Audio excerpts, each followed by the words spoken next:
Aquí está más claro, muy claro, y lo vuelvo a repetir. Jesucristo diciéndole a sus 12, antes de que exista la iglesia, apenas está formando a los líderes que serán columna de la iglesia. Jesús le dijo: de cierto os digo que en la regeneración, cuando el Hijo del Hombre se siente en el trono de su gloria, vosotros que me habéis seguido, también os sentaréis sobre 12 tronos para juzgar a las 12 tribus de Israel. Promesa para los 12, promesa para la iglesia. Aquí dice: le daré autoridad, Apocalipsis 2:26, sobre las naciones. A la iglesia le está hablando. Y las regirá con vara de hierro y serán quebradas como vaso de alfarero, como yo también la he recibido de mi Padre. Iglesia e Israel. Distinción clara de las Escrituras. Así que aquí vemos nosotros entonces que ese reino, le dice nuestro Señor Jesucristo, que no vendrá de inmediato, ese reino visible en el tiempo de ellos. Porque le dice aquí: y dijo a sus discípulos, tiempo vendrán, cuando desearéis ver uno de los días del Hijo del Hombre, y no lo veréis. Y os dirán: helo aquí o helo allí, no vayáis ni lo sigáis. Así que aquí entonces estamos viendo, hermanos, esta segunda, teológicamente es la parusia o es el día del Señor. El Antiguo Testamento nos los enseña como el día de Jehová, como el día grande y terrible de Jehová, como el día nublado.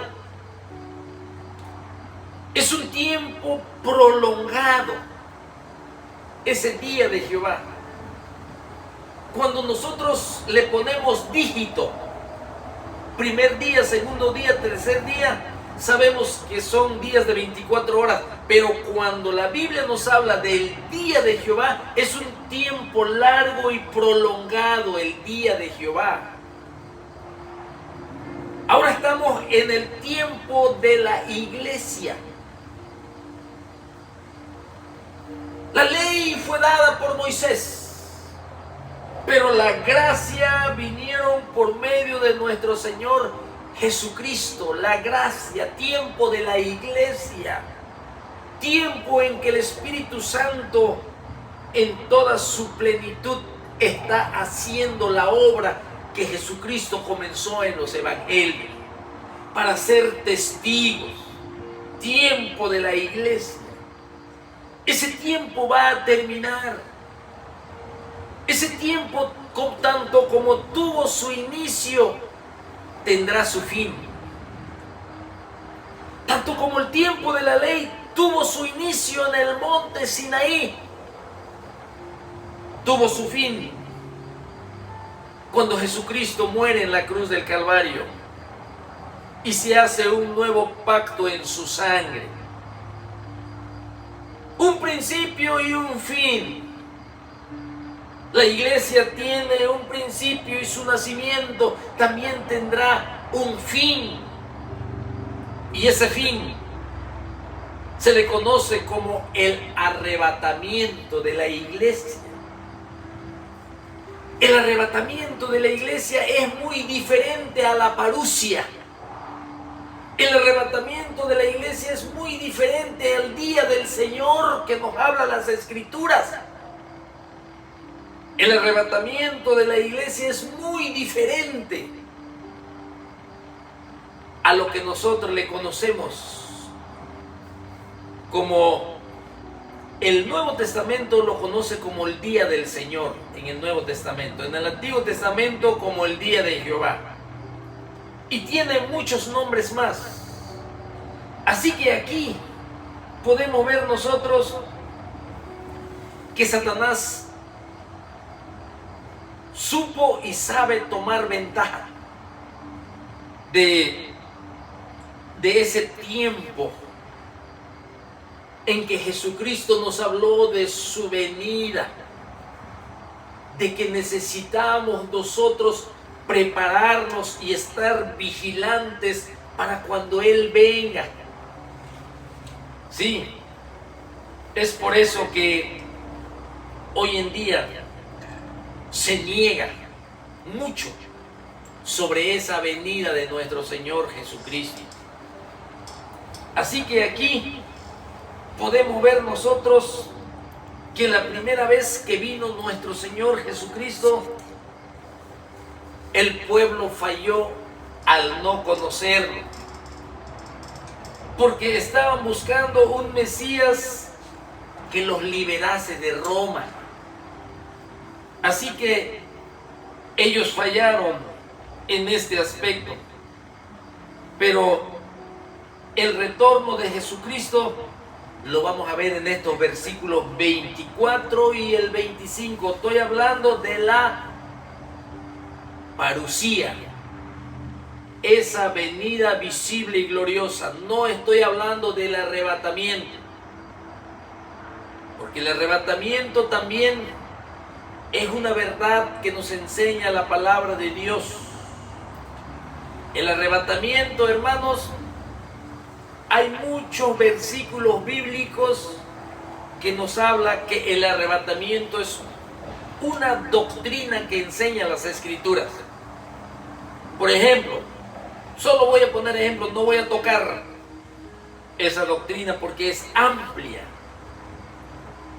Pero el arrebatamiento, hermanos, quiere decir el ser tomado violentamente, el ser arrebatado. Pablo fue arrebatado al tercer cielo, según a los Corintios capítulo 12 y el versículo 2. Cuando Felipe fue llevado, mis hermanos, por la voz del Espíritu Santo y se encontraba en Samaria ejerciendo un ministerio de mucha bendición, el Espíritu Santo lo envió a un desierto de Jerusalén a Gaza,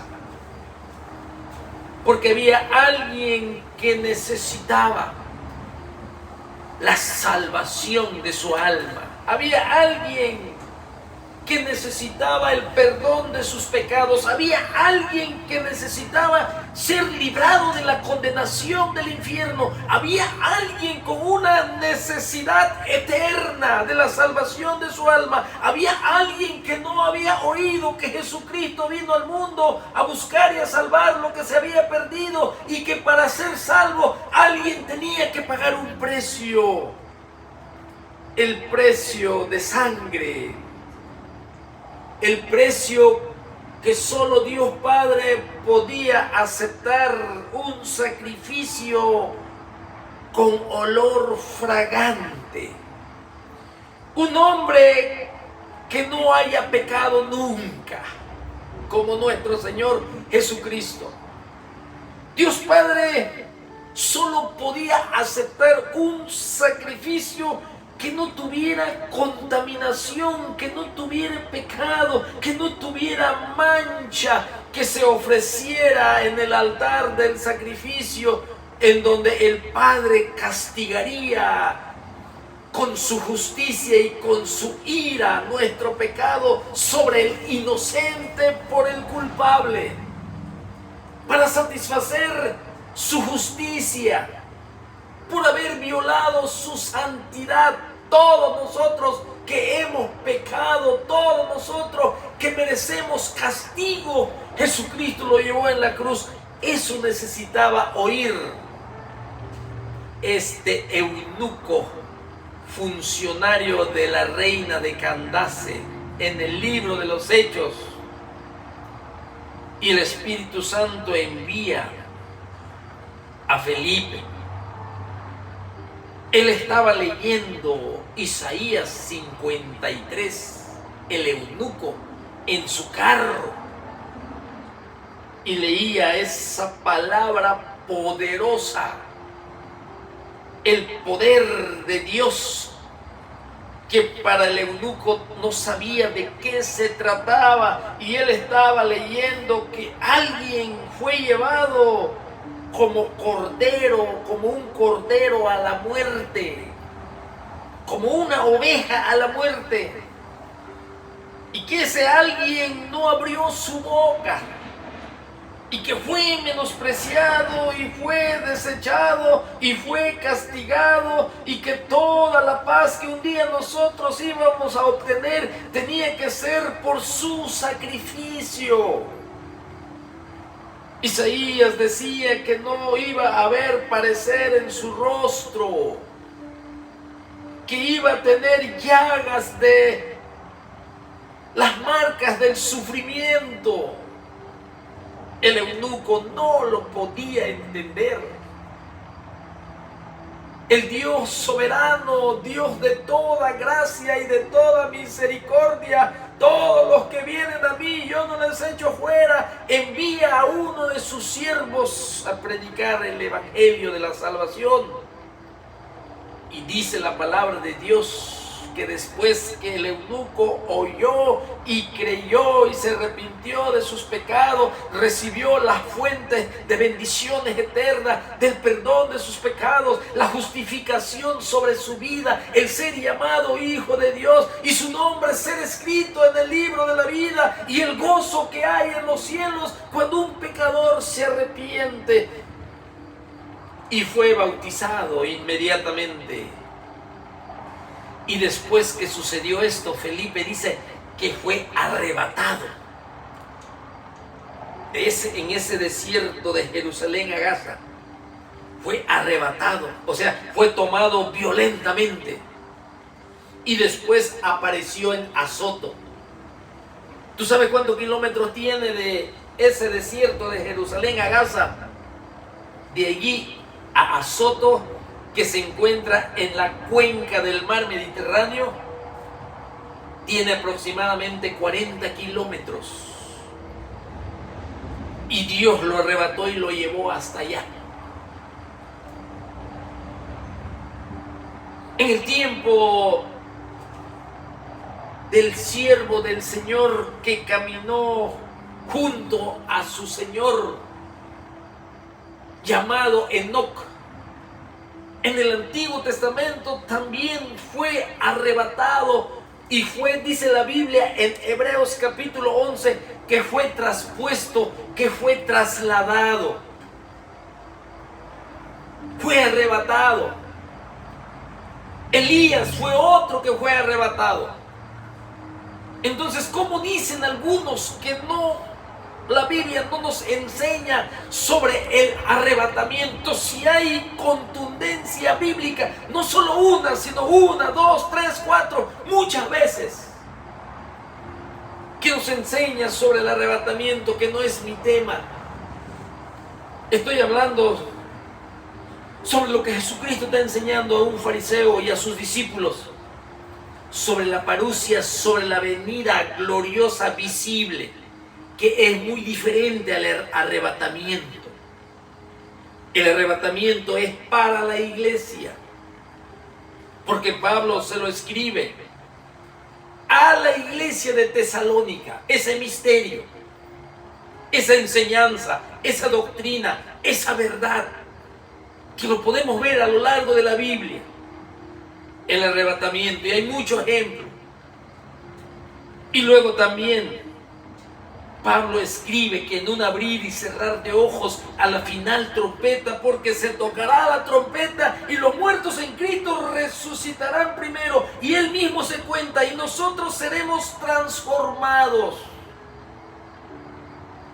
Arrebatamiento, muy diferente a la parusia. Hoy en día es muy atacado esta doctrina del arrebatamiento. Jesucristo aquí está hablando la venida del reino. Vuelvo a repetir, porque los judíos conocían mucho de este programa escatológico para Israel, donde lo vemos en todos los libros del Antiguo Testamento, ese programa escatológico de ese reino del Mesías, el reino terrenal, visible y glorioso. Pero el arrebatamiento de la iglesia, hermanos, era un misterio que Pablo lo revela en el Nuevo Testamento. Otros hacen burla sobre un arrebatamiento secreto, hacen burla, pero no entienden claramente y piensan que al decir arrebatamiento secreto, que nadie se dará cuenta. Y meten el versículo bíblico donde dice que todo ojo lo verá. La parusia es muy diferente al arrebatamiento de la iglesia. En un abrir y cerrar de ojos. Déjame decirle algo. Cuando nuestro Señor Jesucristo resucitó, escuche bien, y te voy a hablar algo que está en la Biblia, aunque nosotros vemos que cuando nuestro Señor estuvo en su ministerio predicando la palabra del Señor, ¿sí?, estuvo instruyendo sobre el reino. Recuerden, los que iban los dos a Emaús, les habló del reino de Dios. Y si quieres te lo voy a leer para que no mire, Lucas aquí en el 24, mire cómo dice aquí Lucas 24, he aquí dos de ellos, después que había resucitado el Señor, dos de ellos iban al mismo día a una aldea llamada Emaús, que estaba a 60 estadios de Jerusalén, e iban hablando entre sí todas aquellas cosas que habían acontecido. Sucedió que mientras hablaban y discutían entre sí, Jesús mismo se acercó y caminaban con ellos, mas los ojos de ellos estaban velados para que no les conociesen. Y les dijo: ¿qué pláticas son estas que tenéis entre vosotros mientras camináis? ¿Y por qué estáis tristes? Respondiendo uno de ellos, que se llamaba Cleofas, le dijo: ¿eres tú el único forastero en Jerusalén que no ha sabido las cosas que en ella han acontecido en estos días? Entonces les dijo: ¿qué cosa? Y ellos le dijeron: Jesús Nazareno, que fue varón profeta, poderoso en obra y en palabra, y delante de Dios y de todo el pueblo. Y cómo le entregaron los principales sacerdotes y nuestros gobernantes a sentencia de muerte y le crucificaron. Pero nosotros esperábamos que Él era el que había de redimir a Israel. Mire la restauración, ¿sí? ¿Por qué? Porque conocían el Antiguo Testamento. Aquí no estamos hablando de arrebatamiento, la parusia, la segunda venida, el programa escatológico para Israel. Y luego dice aquí: y ahora, además de todo esto, hoy ya es el tercer día que esto ha acontecido, y aunque también nos han asombrado unas mujeres de entre nosotros, las que antes del día fueron al sepulcro, y como no hallaron su cuerpo, vinieron diciendo que también habían visto visión de ángeles, quienes dijeron que Él vive. Y fueron algunos de los nuestros al sepulcro, hablando de Pedro y de Juan, y hallaron así como las mujeres habían dicho, pero no le vieron. Entonces Él les dijo: oh insensato, miren lo que dice Cristo: oh insensato y tardos de corazón para creer todo lo que los profetas han dicho. ¿No era necesario que el Cristo padeciese estas cosas y que entrara en su gloria? Fíjense, y comenzando desde Moisés y siguiendo por todos los profetas, les declaraba en todas las escrituras lo que de Él decían. Y llegaron a la aldea donde iban, y Él hizo como que iba más lejos. Y aquí, hermanos, al final de las escrituras, dice que el Señor le abrió los ojos, y aquí vemos cómo el Señor los instruía. Los instruía, mis hermanos, sobre el reino de Dios. Sobre el reino de Dios. Así que ellos conocían las escrituras. Y aquí, hermanos, cuando Él resucitó, escuche bien lo que le voy a decir. Sí. Mientras estaba en su ministerio, antes de morir, Él le enseñaba a las multitudes y a sus discípulos. Tenemos mucho ejemplo de eso. Inclusive habló hasta con Pilato. Inclusive habló con Anás, con Caifás. Habló con Nicodemo, habló con José de Arimatea, habló con muchos. Hay otro, el leproso, Simón el leproso. Habló con gente de diferente, tanto creyentes como incrédulos. Pero mire lo que pasó cuando Él resucitó.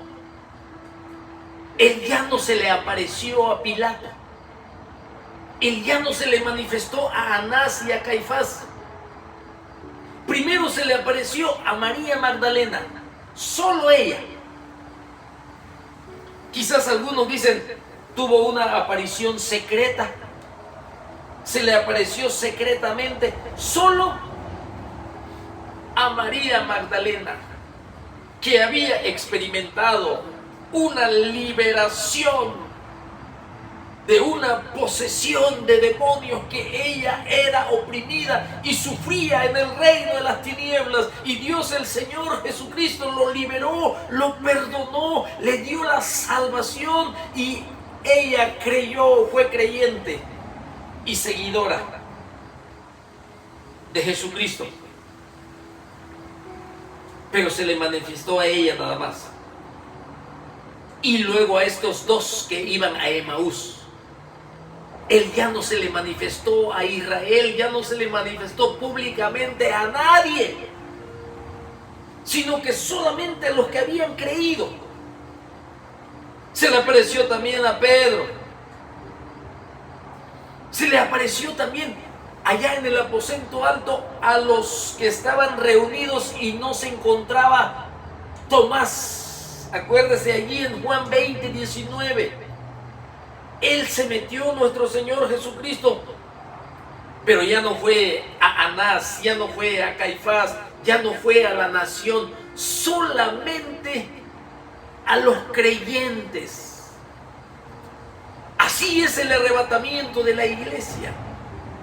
Se va a manifestar solamente a los creyentes. Por eso no se darán cuenta los incrédulos cuando Cristo Jesús venga por su iglesia. Que es muy diferente a la parucía, cuando todo ojo lo verá. Y aquí Jesucristo vemos cómo a más de 500 hermanos, dice la palabra de Dios. Mire aquí. Mire aquí. A más de 500 hermanos en 1 Corintios capítulo 15. Dice la palabra de Dios que solamente a los 500 hermanos. Y Pablo ahí da una lista, ¿sí? En donde en 1 Corintios 15, solamente a los que habían creído en Él. Y también se le manifestó a Santiago. Y te voy a enseñar un texto que mismo Pedro dice. Mismo el apóstol Pedro lo dice.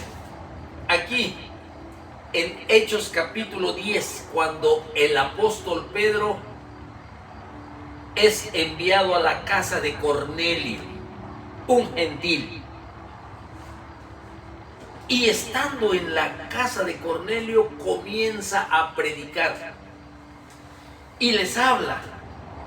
Y les dice que Dios envió un mensaje a los hijos de Israel, anunciando el evangelio de la paz por medio de Jesucristo, que es Señor de todos. Aquí ya había resucitado, el Señor ya se había ido. Y luego dice: vosotros sabéis lo que se divulgó por toda Judea, comenzando desde Galilea, después del bautismo que predicó Juan.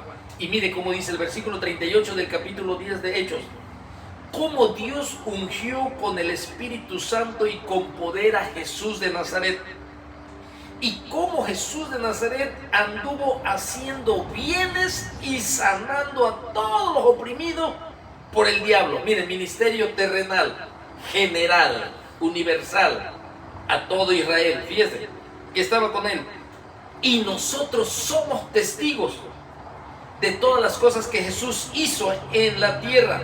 Fíjense, de Judea, Jerusalén, a quien mataron colgándolo en un madero. Ahora ya es muerto el Señor. En el versículo 40, a este levantó Dios al tercer día e hizo que se manifestase. Cuando resucitó, Él se nos presentó. Y luego dice aquí, miren, no a todo el pueblo, escuche bien, no a todo el pueblo. Ya no a Anás, ya no a Caifás, ya no a Pilato, no a Herodes, no a Antipas, no a nadie. No a todo el pueblo, sino a los testigos que Dios había ordenado de antemano.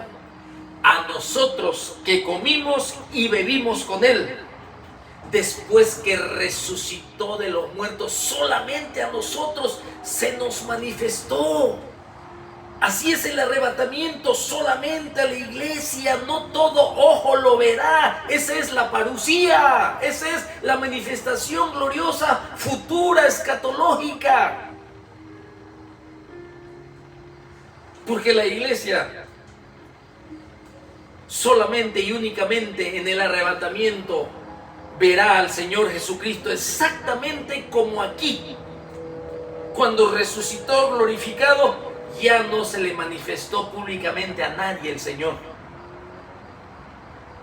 Hoy se está manifestando públicamente el Espíritu de Jesucristo que habita en nosotros a todo el mundo y también a su pueblo. La predicación de la palabra de Dios por el Espíritu Santo es de convencer de juicio, de justicia y de pecado al mundo. Es para edificar a la iglesia. Ahora sí es general.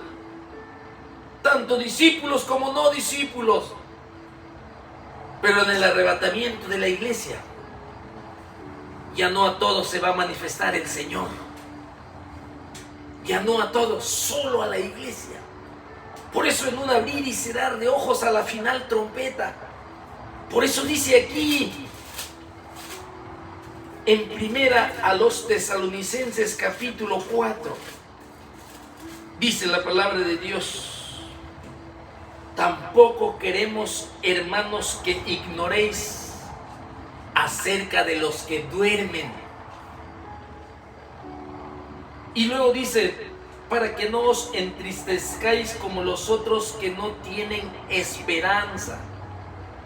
Porque si creemos que Jesús murió y resucitó, así también traerá Dios con Jesús a los que durmieron en Él.